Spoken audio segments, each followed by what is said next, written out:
आज के मुख्य समाचार। आपदा की घड़ी में एकजुट हुआ हिमाचल। 16 जुलाई तक बारिश का दौर जारी। गुरु पूर्णिमा शिष्य गुरु परंपरा का पवित्र उत्सव। एचआरटीसी कर्मियों का बड़ा ऐलान। हिमाचल में घर बैठे बनाए पासपोर्ट। पोते पर दादी से दुष्कर्म का आरोप। शिमला में अवैध डंपिंग पर महापौर सख्त। श्रीखंड महादेव यात्रा आधिकारिक रूप से शुरू।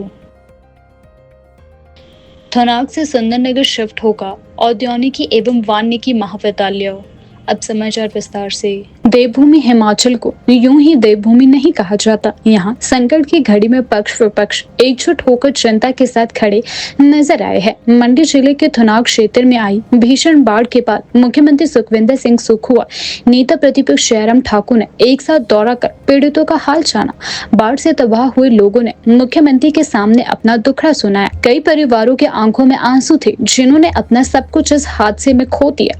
मुख्यमंत्री सुक्खू ने उन्हें हर संभव मदद और जल्द पुनर्वास का भरोसा दिलाया है। विपक्ष के नेता जयराम ठाकुर ने भी सरकार से प्रभावितों की मदद में कोई कोताही न बरतने की अपील की है और प्रशासन से राहत कार्यों में तेजी लाने को कहा गया है। इस दौरे ने साबित कर दिया है कि हिमाचल की राजनीति भले ही अलग हो, लेकिन जब बात जनता की होती है तो नेता एकजुट होकर कदम से कदम मिलाकर चलने को तैयार रहते हैं। स्थानीय लोगों ने भी दोनों नेताओं की एकजुटता को सराहा और उम्मीद जताई है कि जल्द ही उन्हें राहत सामग्री मिलेगी और जीवन पटरी पर लौट आएगा। देखिए, आज मुख्यमंत्री जी हमारे विधानसभा क्षेत्र में बारिश के कारण हुए नुकसान का जायजा लेने के लिए आए थे और केंद्रीय मंत्री और हमारे पार्टी के राष्ट्रीय अध्यक्ष जगत प्रकाश नड्डा जी भी आए थे। दोनों ने जायजा लिया है। अभी तक सिर्फ बातें सुनी थी, थोड़ी बहुत वीडियो के माध्यम से देखी थी, लेकिन मैं बार बार इस बात के लिए मुख्यमंत्री जी से बात कर रहा था, केंद्र में आदरणीय अध्यक्ष जी नड्डा जी से बात कर रहा था कि नुकसान इतना ज़्यादा हुआ है कि पूरा इलाका तबाह हो गया है। हम 30 वर्ष पीछे चले गए, एक तरह के इस तरह की क्षति हुई है। और आज उन्होंने स्वयं आ करके देखा मुख्यमंत्री जी ने कि निश्चित रूप से इसमें नुकसान हुआ है और इस नुकसान की भरपाई करना इतना आसान नहीं, कठिन काम है, मुश्किल काम है। आदरणीय नड्डा जी ने भी इस बात को अनुभव किया कि बहुत ज़्यादा नुकसान हुआ है, इस नुकसान की भरपाई करने के लिए वक्त लगेगा और उन्होंने इस बात के लिए आश्वासन दिया कि केंद्र के समक्ष जो भी प्रस्ताव आपके इस सारे नुकसान की भरपाई के लिए प्रस्तुत करेंगे स्टेट गवर्नमेंट के माध्यम से, हम उसमें पूरा सपोर्ट करेंगे, पूरा उसके लिए जो है मदद करेंगे। और मुख्यमंत्री जी से मैंने विशेष तौर से इस बात के लिए कहा कि ये बहुत असामान्य स्थिति है, यानी कि सामान्य स्थिति नहीं है, इसलिए प्रोजेक्ट स्पेसिफिक होकर के, एरिया स्पेसिफिक होकर के यहाँ पर बजट आपको देना चाहिए स्टेट में, स्टेट की ओर से 1-2 करोड़ से 5 करोड़ 10 करोड़ से नहीं। ये डैमेज जो हुआ पड़ा है, ये डैमेज मेरा आकलन, मोटा आकलन मैं कह सकता हूँ कि अगर प्राइवेट प्रॉपर्टीज़ को और सारी चीज़ों को अगर हम देखें तो it's not less than 500 crore rupees. बहुत बड़ा डैमेज हुआ है, नुकसान हुआ है और इस त्रासदी में बहुत सारे लोगों की ज़िंदगी गई है। बहुत सारे लोग अभी तक नहीं मिल पाए हैं, उनकी ज़िंदगी की तलाश है। तो ऐसे सूरत में ये बहुत आवश्यक है कि यहाँ युद्ध स्तर पर काम हो। तो मैंने रेस्टोरेशन के लिए कहा, सड़कों को रिस्टोर करिए। सड़क बनेगी तो IPH वाले पाइपें ले जा पाएंगे, जो उनकी पाइपें जो वाटर सप्लाई स्कीम्स खराब हुई है। सड़क बनेगी, इलेक्ट्रिसिटी बोर्ड वाले पोल ले जा पाएंगे, कंडक्टर ले जा पाएंगे, यानी कि काम कर पाएंगे। तो इसलिए सड़क को प्राथमिकता दीजिए। मेन रोड हमारे चैल चौक से जंजैहली जो डैमेज हुई थी, इसमें 9 दिन लग गए। मेरा यह आकलन था कि ये 4-5 दिन में रिस्टोर होनी चाहिए थी। पहले भी डैमेजेस हुए, अब की बात थोड़ा ज़्यादा हुआ, लेकिन 3-4 दिनों में हम इसको रिस्टोर कर देते, 2 दिन में रिस्टोर करते थे। मल्टीपल जगह से हम मशीनें लगाते रहे पहले, क्योंकि PWD department as chief minister मेरे पास 5 साल तक रहा, तो हमने ऐसा किया भी है। लेकिन फिर भी उसके बावजूद मुख्यमंत्री जी यहाँ जिक्र कर रहे थे कि इतनी JCB, मुझे लगता है कि JCB की गिनती करने में नहीं जाना चाहिए, हमको काम करना चाहिए, काम का लाभ लोगों को मिलना चाहिए, लोगों को सुविधा मिलनी चाहिए। बहुत सारे लोग घर छोड़ करके, परिवार के साथ जो है शेल्टर होम में ठहरे हैं। Himachal Pradesh road transport corporation HRTC के ड्राइवर और कंडक्टरों ने अपनी मांगों को लेकर बड़ा ऐलान किया है। एचआरटीसी ड्राइवर एसोसिएशन के अध्यक्ष मानसिंह ठाकुर ने यह स्पष्ट किया है कि अब निगम के ड्राइवर और कंडक्टर केवल 8 घंटे की ड्यूटी ही करेंगे। तय समय के बाद वे बसें खड़ी कर देंगे। कर्मियों ने आरोप लगाया है कि उन्हें समय पर वेतन नहीं मिल रहा है, जिससे उनके परिवारों को आर्थिक परेशानियों का सामना करना पड़ रहा है। ऐसी नाराजगी के चलते उन्होंने काम के घंटे तय करने और अतिरिक्त समय में सेवाएं न देने का निर्णय लिया है। मानसिंह ठाकुर ने कहा, हम कोई आंदोलन नहीं कर रहे हैं, लेकिन हम अब शोषण नहीं सहेंगे। नियम के अनुसार हर कर्मचारी की ड्यूटी 8 घंटे की होनी चाहिए, लेकिन हमसे 12 से 14 घंटे तक काम लिया जा रहा है, वे भी बिना उचित भुगतान के। जब तक वेतन नहीं मिलेगा तब तक हम अपनी ड्यूटी 8 घंटे तक ही सीमित रखेंगे। इस फैसले का सीधा असर एचआरटीसी की बस सेवाओं पर पड़ सकता है। यात्रियों को देर रात या दूर दराज के रूटों पर बस सेवाओं में कटौती का सामना करना पड़ सकता है। 12,000 कर्मचारियों को 10 तारीख का हो गई, लेकिन सैलरी नहीं मिली है। बड़े दुख के साथ कह देना चाहता हूं कि निगम प्रबंधन और सरकार हमारी सैलरी के प्रति गंभीर नहीं है। एचआरटीसी के कर्मचारियों के जो देय भत्ते हैं, दुनिया भर के देय भत्ते हैं, 100 करोड़ ओवर टाइम नाइट लेने को है, एरियर दुनिया भर का लेने को है। हमारे को हर चीज को जो है वो कभी नहीं मिलती है। लेकिन आप अंदाजा लगा सकते हैं कि जिस निगम के कर्मचारी को सैलरी 10 तारीख तक नहीं मिली हो, उसकी क्या दशा होगी। आज निगम का कर्मचारी, किसी ने लोन उठाया है, किसी के बच्चों की फीस जानी है, किसी को घर के लिए राशन चाहिए। आज हमारी यह दशा है कि हमारी जेब में खुद के लिए खर्चा नहीं है। हम लोगों से उधार मांग मांग कर अपना खर्चा चला रहे हैं। मैं माननीय प्रबंधन से और माननीय मुख्यमंत्री मोदी जी से एक बार फिर गुजारिश करना चाहता हूं कि समय रहते इन बातों पे सुधार लाया जाए, अन्यथा निगम का कर्मचारी इतना दुखी हो चुका है कि दुखी होकर अब जो करेगा, अब हम पीछे नहीं हटेंगे। लॉलीपॉपों से काम नहीं चलेगा। हमने पीछे एक स्ट्राइक की थी, उसमें इन्होंने हमें माननीय उप मुख्यमंत्री मोदी जी ने बुलाया था। हम उनका धन्यवाद करना चाहते हैं कि उन्होंने 15 करोड़ अपने लेवल पे दिया। माननीय मुख्यमंत्री मोदी जी से भी हमने गुजारिश की थी, लेकिन उस टाइम हमें क्या था कि आपके जो देय भत्ते हम धीरे धीरे देते जाएंगे। लेकिन पता नहीं ऐसी क्या बात हो जाती है, जैसे ही मीटिंग से हम उठ के आते हैं, दूसरे दिन ये भूल जाते हैं। आज 4-5 महीने हो गए, उनके बाद 1 रुपया इन्होंने नहीं दिया। एक आप अंदाजा लगा सकते हैं कि पिछले ड्यूज तो क्या देने।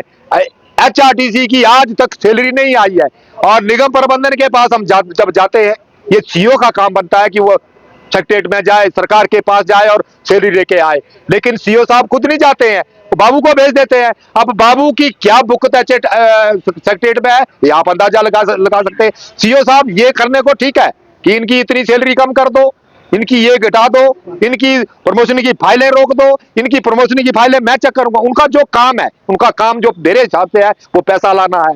वो जो भी ग्रांट है, चाहे स्पेयर पार्ट को पैसा लाना, वो पैसा लाना, लेकिन वो पैसा नहीं लाते हैं।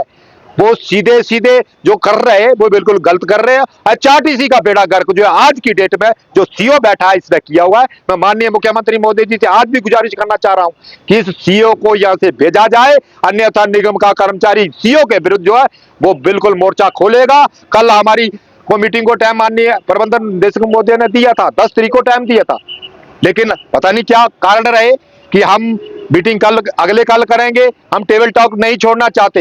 एचआरटीसी में हम ऐसी कोई उथल पुथल की काम नहीं करना चाहते, क्योंकि एचआरटीसी ड्राइवर यूनियन है जो वो राजनीति करने यहाँ नहीं आए हैं। एचआरटीसी ड्राइवर यूनियन कर्मचारियों के हितों की लड़ाई लड़ता है। मैं सीधे सीधे शब्दों में कह देना चाहता हूं कि एचआरटीसी ड्राइवर यूनियन कल का मीटिंग का जो टाइम दिया है, कल मीटिंग के बाद मेरे को पूरा विश्वास है कि कोई भी कुछ होने वाला नहीं है। लॉलीपॉपों से काम नहीं चलेगा, क्योंकि मेरे निगम के कर्मचारियों का, खासकर ड्राइवर और कंडक्टरों का 100 करोड़ रुपए जो ओवर टाइम नाइट का लेने को है। हमारे जो 50,000 एरियर की किस्त पूरे हिमाचल प्रदेश के कर्मचारियों ने कब की लेके खा लिया, 76 करोड़ रुपया वो बनता है। मेरे निगम के कर्मचारियों के, खासकर एचआरटीसी के ड्राइवर कंडक्टरों को 3-3 यूनिफॉर्म जो है वो लेने को होगी, आज तक इन्होंने नहीं दी।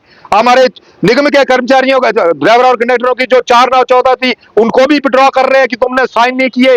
ये सारे इशू जो है वो कल उठेंगे। मुझे पूरा विश्वास है कि हमारे जो ड्यूजों की बात है वो यहाँ नहीं होगी, और निगम का कर्मचारी अब हर कुछ, चाहे उसके लिए कुछ भी करना पड़े, क्योंकि अब सिर पानी जो सिर से ऊपर जा चुका है। शिमला जिले की उप तहसील जांगला में रहने वाली 65 वर्षीय महिला ने पुलिस को शिकायत में बताया कि वह पति की मृत्यु के बाद अकेली रहती है। महिला ने आरोप लगाया है कि 3 जुलाई को दोपहर बाद उसका 25 वर्षीय पोता उसके कमरे में आया और जबरन शारीरिक संबंध बनाए। महिला के अनुसार आरोपी पोते ने घटना के बाद उसे जान से मारने की धमकी दी, जिससे वह डर के मारे कुछ दिनों तक चुप रही। अंततः 7 जुलाई को उसने हिमाचल पुलिस थाने में शिकायत दर्ज करवाई। इस गंभीर मामले की पुष्टि डीएसपी रोडू प्रवीण चौहान ने की। उन्होंने बताया कि आईपीसी की संबंधित धाराओं के तहत मामला दर्ज कर लिया गया है और आरोपी की तलाश जारी है। हिमाचल प्रदेश के शिमला जिले में ऐसे सनसनीखेज मामले सामने आए हैं जिन्होंने स्थानीय जनता को हिलाकर रख दिया है। एक और उप तहसील जांगला की 65 वर्षीय बुजुर्ग महिला ने अपने ही पोते पर दुष्कर्म का गंभीर आरोप लगाया है। पुलिस से प्राप्त जानकारी के अनुसार डीएसपी रोडू प्रवीण चौहान ने बताया कि आईपीसी की विभिन्न धाराओं के तहत मामले की जांच की जा रही है और जल्द ही आरोपी को गिरफ्तार किया जाएगा। हिंदू धर्म सहित बौद्ध और जैन धर्म में भी गुरु पूर्णिमा को एक अत्यंत पवित्र और महत्वपूर्ण पर्व के रूप में मनाया जाता है। यह दिन गुरु शिष्य परंपरा को सम्मान देने और अपने आध्यात्मिक, शैक्षणिक तथा नैतिक मार्गदर्शकों के प्रति श्रद्धा प्रकट करने का दिन है। शिमला स्थित शिव मंदिर के पंडित वासुदेव ने इस अवसर पर गुरु पूर्णिमा के महत्व पर जोर दिया। पंडित वासुदेव ने बताया कि गुरु ही वह ज्योति है जो अज्ञान के अंधकार से निकालकर हमें ज्ञान के प्रकाश की ओर ले जाती है। गुरु पूर्णिमा केवल एक पर्व नहीं बल्कि गुरु के प्रति आभार और समर्पण व्यक्त करने का विशेष दिन है। गुरु पूर्णिमा को हिंदू धर्म में वेद व्यास की जयंती के रूप में मनाया जाता है, जिन्होंने वेदों का संकलन और महाभारत की रचना की। पंडित वासुदेव ने बताया कि आज के समय में भी गुरु केवल आध्यात्मिक नहीं बल्कि जीवन के हर क्षेत्र में मार्गदर्शन की ओर ले जाते हैं, चाहे वह शिक्षा हो या जीवन मूल्य हो या आत्मिक विकास। गुरु पूर्णिमा का यह पर्व हमें यह स्मरण कराता है कि जीवन में चाहे कितनी भी प्रगति हो जाए, ज्ञान और मार्गदर्शन का स्रोत हमेशा गुरु ही रहता है। गुरु पूर्णिमा का जो महत्व है वो प्राचीन काल से चला रहा है। हमारे जो है पहले स्कूल नहीं होते थे, गुरुकुल होते थे। तो आज गुरु आषाढ़ मास की जो शुक्ल पक्ष की जो ये पूर्णिमा तिथि है, इस दिन से जो है गुरुकुल अध्ययन शुरू किया जाता था पहले। तो अब जो है स्कूल खुल गए तो इसलिए अब गुरुकुल का थोड़ा महत्व कम हो गया, गुरुकुल बंद हो गया। लेकिन तब से ही जो है ये गुरु पूर्णिमा मनाई जाती है। इसी दिन जो वेद व्यास जी का जो है जन्म भी हुआ था। तो आज के दिन ही जो है उनका व्यास जी का, उन्होंने वेदों का विभाजन करने के कारण उनका नाम जो है वेद व्यास पड़ा था। तो आज से ही जो है व्यास गद्दी जो उसकी पूजा की जाती है, गुरुओं की पूजा की जाती है। गुरु का मतलब जो भी जिनसे भी आपने ज्ञान प्राप्त किया है, सीखा है, सुना है, जो स्कूल में आपके गुरु है, जिनसे आपने स्कूल में शिक्षा ग्रहण की है, वो सभी आपके गुरु है। माता पिता ये भी आपके गुरु है। आप जो है आज के दिन गुरु की जो तीर्थ लगाकर संदक्षिणा प्रदान करके, वस्त्र प्रदान करके फिर आप गुरु की पूजा कर सकते हैं। तो प्राचीन काल में गुरुकुल की जो विद्याध्ययन की जो शुरुआत थी वो आज के ही दिन जो है आषाढ़ी गुरु पूर्णिमा के दिन जो है की जाती थी। और आज ही के दिन से कुछ प्रांतीय इलाकों में जो है श्रावण मास का जो है शुभारंभ होता है। तो जो चंद्रमास लेते हैं, तो कुछ लोग जो है इसमें संक्रांति से जो है श्रावण मास की शुरुआत करते हैं, क्योंकि श्रावण मास जब सूर्य कर्क राशि में आते हैं तो श्रावण मास जो है शुरू होता है। तो जो भी इसमें सोमवार के व्रत आते हैं, 4 व्रत हैं इस बारी, तो और मंगलवार को मंगला गौरी की जो है पूजा की जाती है, जिनके जो है विवाह में विलंबता है, मंगल दोष है और मांगलिक दोष इत्यादि की निवृत्ति के लिए मंगल जयंती के पाठ आदि इत्यादि भी किए जाते हैं। और सोमवार को रुद्राभिषेक इत्यादि और दूध, दही, घी, शहद, शक्कर से जो है पंचामृत से रुद्राभिषेक करते हैं। और बेलपत्र और एक पानी का लोटे से ये बनना जो जाते हैं। चेन्नई, गोवा और मध्य प्रदेश के बाद अब हिमाचल प्रदेश भी उन राज्यों की सूची में शामिल हो गया है जहां लोग घर बैठे पासपोर्ट बनवा सकेंगे। इस सुविधा की शुरुआत चंबा जिले के चौगान मैदान से की जा रही है, जहां 9 जुलाई से 11 जुलाई तक पासपोर्ट मोबाइल वैन मौजूद रहेगी। इस पहल का उद्देश्य दुर्गम क्षेत्रों में रहने वाले लोगों को पासपोर्ट सेवा उनके द्वार तक पहुंचाना है। यह एक अत्याधुनिक चलता फिरता पासपोर्ट कार्यालय है जिसमें सभी आवश्यक उपकरण मौजूद है, जैसे कि फिंगरप्रिंट स्कैनर, बायोमेट्रिक सिस्टम, दस्तावेज स्कैनिंग मशीन, डिजिटल कैमरा। इस वैन में रोजाना 50 पासपोर्ट बनाने का लक्ष्य तय किया गया है। आवेदक पुराने पासपोर्ट का नवीनीकरण भी इसी वैन के माध्यम से करवा सकेंगे। पासपोर्ट बनवाने के इच्छुक आवेदक passportindia.gov.in पर जाकर ऑनलाइन अपॉइंटमेंट बुक करवा सकते हैं। इसके लिए उन्हें वेबसाइट पर जाकर पासपोर्ट मोबाइल वैन का विकल्प चुनना होगा। स्टॉल बुक करने के बाद वैन निर्धारित तिथि और स्थान पर पहुंचकर सारी औपचारिकताएं पूरी करेगी। चंबा के बाद यह सेवा किन्नौर, रामपुर और नाहन जैसे अन्य दुर्गम इलाकों में भी शुरू की जाएगी। साथ ही भविष्य में इसे शिक्षण संस्थानों और ग्रामीण क्षेत्रों में भी ले जाया जाएगा, ताकि युवाओं और छात्रों को भी इसका लाभ मिल सके।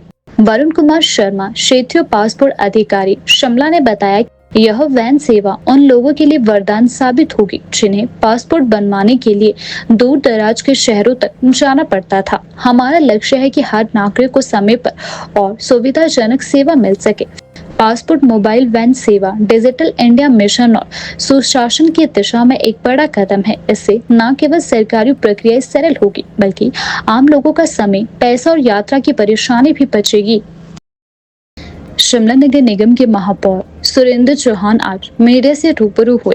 इस दौरान उन्होंने शहर में हो रही अवैध डंपिंग पर चिंता जताई। साथ ही उन्होंने कहा कि नगर निगम के पास डंपिंग साइट्स बेहद कम है, लेकिन जल्द ही 2 नई डंपिंग साइट्स मिलने की संभावना है। महापौर ने बताया कि पहली संभावित साइट ढली में है और दूसरी संजौली के समीप चलौंठी क्षेत्र में चिन्हित की गई है। उन्होंने कहा कि शहर में अवैध रूप से कूड़ा कचरा फेंका जा रहा है, जिससे न सिर्फ पर्यावरण दूषित हो रहा है, बल्कि बारिश के समय यह समस्या और गंभीर होती जा रही है। हम इस पर सख्ती से कार्यवाही करेंगे।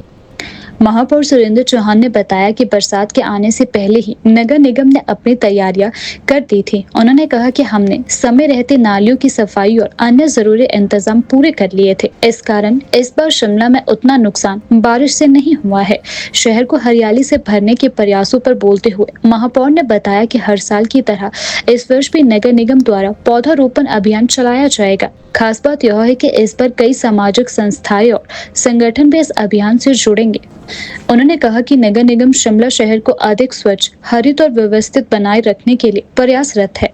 नहीं, बिल्कुल सही बात है और कई जगह अवैध डंपिंग हुई है और हो रही है, क्योंकि आपके पास डंपिंग साइट्स नहीं है कई जगह हमारे पास, और ये बरियाल के अलावा कहीं पर भी नहीं। इसके हमने 2-3 जगह हमारे को साइट्स भी मिलने की उम्मीद है जल्दी, एक ढली में और एक संजौली के पास, चलौंठी के आसपास। वो ढली वाली हमारे को अलॉट भी हो जाएगी जल्दी।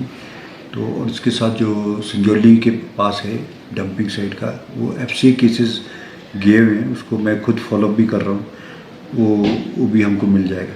तो इसके लिए इलीगल डंपिंग का होना हमारा एक दूसरा एक प्रोजेक्ट है। जैसे हमको FCA मिल जाएगी फॉरेस्ट की, तो हम एक अपने लेवल पे खुद करेंगे और गाड़ियाँ हमारी अपनी होगी, हम लोगों को सुविधा देंगे, चार्जेबल होगा वो, और उसको अपने प्लांट पे या डंपिंग साइट पे हम खुद ले जाएंगे। देखा जाए तो अवार्ड्स में हमारे हुआ है, उसके मैंने एस्टिमेट्स के लिए बोला सब कुछ, जहाँ जहाँ डंगे गिरे हैं या रास्ते बंद हुए हैं। वैसे तो हमारे शिमला में पिछले साल की तुलना में कम हुआ है, लेकिन हमारे इस बार हमने पहले से कल्वर्ट्स नाले और इसको खोलने का कार्य भी किया था, लेकिन कुछ जगह डंगे गिरे हैं, कुछ जगह हुआ है, उसको हम एस्टीमेट्स ले रहे हैं। सब जीज को मैंने बोला है और B&R के जो एक्शन है उनको भी सबको बोला है कि जहाँ जहाँ नुकसान हुआ है ड्रेनेज सिस्टम से लेके जो डंगा गिरने का उसको हम कर रहे हैं, उसको हम एस्टिमेट लेंगे, उसको रेन डैमेजेस में डालेंगे। जो कि परमिशन मिली ही है, बहुत सारा जगह परमिशन मिल रखी है। अब आपको कल का उदाहरण बताता हूँ, कैथू में 2 पेड़ एक पेड़ गिरा जिसकी परमिशन थी, उसने कटवाया ही नहीं, आदमी ने नहीं कटवाया, जिसने अप्लाई कर रखा है। अभी भी एक पेड़ खड़ा, उसकी भी परमिशन है। उसके बाद वो कुछ एक चीज़ें जो है ना वो समझनी पड़ेगी, उसमें पैसे जमा, क्योंकि पैसे लगते हैं उसमें, फिर वो डालना कोई चाहता नहीं। और लैंडलॉर्ड और जिसको नुकसान हो रहा है वो तो दे देता है एप्लीकेशन, जिसकी स्टेटस होता है लैंड, वो जब काटने की बारी है तो नहीं कटवाते, फिर वो अपना पैसे लगते हैं, क्योंकि उसमें लेबर को पैसे देने पड़ते हैं। तो ये कई चीज़ें हैं हमारे पास, जो इसका फीडबैक जो हमारे पास आया है, इसमें बहुत सारी सैंक्शंस आई हुई है जो पेंडिंग पड़ी है। इसमें लॉपिंग की भी है, चाहे वो सूखे पेड़ है वो निकालने की बात है, तो उसको किया ही नहीं जाता। फिर करेंगे, वो हमारा हर साल का टारगेट है। हम हज़ारों पौधे हर साल लगाते हैं और इस बार और भी बड़े लेवल का हमारा कैंपेन होगा, जिसमें हमारे साथ बहुत सारी सामाजिक संस्थाएं मेरे कांटेक्ट में आई हैं, जिन्होंने मुझसे ये कहा है कि हम आपके साथ मिलके इस कार्य को करना चाहते हैं। लगभग 10 से 15 या 20 हज़ार तक पौधे हमारे जा सकते हैं अलग अलग वार्ड्स में, जहाँ हम प्लांटेशन करेंगे। हमारा इसमें ये कहना है कि जब हम प्लांटेशन और पर्यावरण को रक्षा करते हैं तो इसके बदले में हमको कार्बन क्रेडिट भी मिलना चाहिए, जो हिमाचल का एक राइट है, जिसका हिमाचल एक 65% कवर्ड है फॉरेस्ट से। पूरे वर्ल्ड, पूरे देश में सबसे ज़्यादा ज़मीन भूमि हमारे पास है प्लांटेशन की। फॉरेस्ट भी लगाते हैं हम, उसकी केयर भी करते हैं, पोल्यूशन को भी बचाते हैं, इन्वायरमेंट को भी प्रोटेक्ट करते हैं। तो उसमें ग्रीन कार्बन जो क्रेडिट जो हमको मिलना चाहिए। मैंने दिल्ली में भी ये बात रखी थी ओम बिरला जी के सामने, माननीय स्पीकर महोदय, जो हमारा लोकल अर्बन बॉडीज़ का अधिवेशन हुआ था 2 दिन का, उन इश्यूज़ को मैंने वहाँ अपना स्ट्रांगली प्रदेश का पक्ष भी रखा था, क्योंकि कार्बन क्रेडिट हमारा को मिलना ही चाहिए। क्योंकि प्राइवेट कंपनीज को दे रहे हैं तो स्टेट गवर्नमेंट को क्यों नहीं दे रहे। हिमाचल प्रदेश में मानसून की सक्रियता जारी है और राज्य के कई हिस्सों में बारिश ने जनजीवन अस्त व्यस्त कर दिया है। मौसम विभाग केंद्र शिमला के अनुसार 16 जुलाई तक प्रदेश में बारिश का दौर जारी रहेगा। इस दौरान कुछ क्षेत्रों में भारी बारिश की संभावना को देखते हुए येलो अलर्ट भी जारी किया गया है। हालांकि 11 जुलाई के लिए किसी भी प्रकार का मौसम अलर्ट नहीं है। राज्य के चंबा, कांगड़ा, कुल्लू, मंडी, शिमला और सिरमौर झीलों के कुछ जल ग्रहण क्षेत्रों और आसपास के इलाकों में अगले 24 घंटों के दौरान कम से मध्यम स्तर की बाढ़ की आशंका जताई गई है। लगातार हो रही बारिश के चलते प्रदेश में भूस्खलन और जल भराव की घटनाएं भी सामने आ रही है। गुरुवार सुबह 10 बजे तक प्रदेश में 204 सड़कें, 192 बिजली ट्रांसफार्मर और 740 जल आपूर्ति योजनाएं बाधित रही। मंडी जिला सबसे ज्यादा प्रभावित हुआ है, जहां 138 सड़कें, 124 बिजली ट्रांसफार्मर और 137 जल योजनाएं बंद पड़ी है। इसके अलावा धर्मशाला, नूरपुर और देहरा क्षेत्रों में 603 पेयजल योजनाएं ठप हो गई हैं, जिससे हजारों लोगों को पेयजल संकट का सामना करना पड़ रहा है। राजधानी शिमला में भी रुक रुक कर बारिश हो रही है, जिससे जनजीवन धीमा पड़ गया है। कई स्थानों पर लैंडस्लाइड और पेड़ गिरने की घटनाएं भी दर्ज की गई है। प्रशासन ने लोगों से अपील की है कि अनावश्यक यात्रा से बचें और पहाड़ी इलाकों में सावधानी बरतें और मौसम विभाग की चेतावनियों का पालन करें। आपदा प्रबंधन टीमें अलर्ट पर है और प्रभावित क्षेत्रों में राहत और बचाव कार्य जारी है। दुनिया की सबसे कठिन आध्यात्मिक यात्राओं में शुमार श्रीखंड महादेव यात्रा का शुभारंभ विधिवत रूप से हो चुका है। हिमाचल प्रदेश के कुल्लू जिले में स्थित यह पवित्र यात्रा श्रद्धा, आत्मबल, साहस का अनूठा संगम माना जाता है। सुबह 5:30 बजे सिंघाट से श्रद्धालुओं का पहला जत्था रवाना हुआ। प्रदेश मिल्क फेडरेशन के चेयरमैन बुद्धि सिंह ठाकुर और जिला परिषद अध्यक्ष पंकज परमार ने हरी झंडी दिखाकर यात्रा का शुभारंभ किया। पूरा क्षेत्र भगवान भोलेनाथ के जयकारों से गूंज उठा। श्रीखंड महादेव यात्रा 10 जुलाई से 23 जुलाई तक चलेगी। अब तक 5198 श्रद्धालु पंजीकरण करवा चुके हैं। प्रतिदिन अधिकतम 800 श्रद्धालुओं को यात्रा पर जाने की अनुमति दी गई है। यात्रा शुरू करने से पहले सभी श्रद्धालुओं की मेडिकल जांच अनिवार्य है। यह यात्रा कुल 35 किलोमीटर लंबी है और 18,570 फीट की ऊंचाई पर स्थित श्रीखंड महादेव शिला तक पहुंचना श्रद्धालुओं के धैर्य, आस्था और शारीरिक क्षमता की परीक्षा होती है। एसडीएम निर्मल मनमोहन सिंह ने बताया कि यात्रा शुरू होने से पहले मार्ग की मरम्मत जरूरी व्यवस्थाएं सुनिश्चित की गई है। श्रद्धालुओं के लिए सराय, पेयजल, शौचालय, प्राथमिक चिकित्सा और अन्य मूलभूत सुविधाओं की व्यवस्था पूरी कर ली गई है। 2014 से लेकर अब तक इस कठिन यात्रा के दौरान 44 श्रद्धालुओं की जान जा चुकी है।